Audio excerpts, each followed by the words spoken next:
इस वीडियो में मैं आपको दो ऐसी कहानियाँ बताने वाला हूँ जो कि बुद्ध के जीवन से जुड़ी हुई है और बहुत गहरी सीख है अगर आप इसे समझ गए तो पहली कहानी कुछ ऐसी है। भगवान बुद्ध ज्ञान प्राप्ति के लिए घोर तप में लगे हुए थे। उन्होंने खूब यात्राएं की, घने जंगलों में खूब साधनाएं की, लेकिन फिर भी उनका मकसद पूरा नहीं हुआ। उन्हें आत्मज्ञान की प्राप्ति नहीं हुई और एक दिन वो निराश होकर, डीमोटिवेट होकर सोचने लगे, यार मैंने इतनी तपस्या की और मुझे अंत में कुछ भी नहीं मिला, अब मैं आगे क्या कर पाऊंगा। और इन्हीं नेगेटिव थॉट्स की वजह से उनकी हिम्मत पूरी तरह से टूट चुकी थी। तभी कुछ देर बाद उन्हें प्यास लगी और अपनी प्यास बुझाने के लिए वे एक झील के पास में गए और झील के पास में उन्होंने एक अद्भुत दृश्य देखा।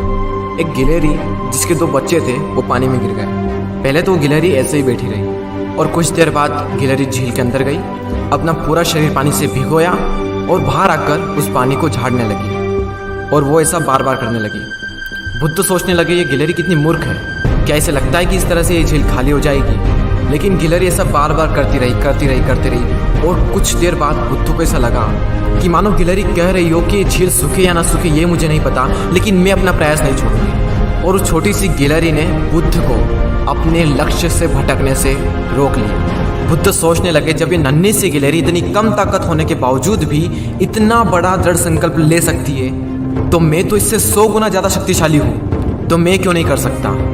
ये सोचकर बुद्ध फिर से अपनी साधना में लग गए और अंततः उन्हें ज्ञान की प्राप्ति हुई। तो ये थी पहली कहानी। अब चलते हैं दूसरी कहानी की ओर। भगवान बुद्ध से आकर एक व्यक्ति ने पूछा कि मैं खुशियाँ चाहता हूँ, आई वॉन्ट हैप्पीनेस। तब बुद्ध ने कहा कि तुम्हारे प्रश्न में ही तुम्हारा उत्तर है। सबसे पहले तुम अपने प्रश्न में से मैं को हटाओ, यानी आई को रिमूव करो, क्योंकि अगर तुम खुद के ही बारे में सोचते रहोगे तो क्या खाक खुश होगे। अब बचा क्या, खुशियाँ चाहता हूँ, वांट हैप्पीनेस।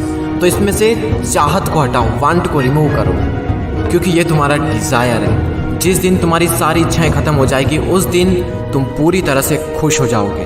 तो इस चाहत को ख़त्म करो और अब जो बचता है वही खुशियाँ हैं। कमेंट करके बताइए कि आपको कौन सी कहानी पसंद आई।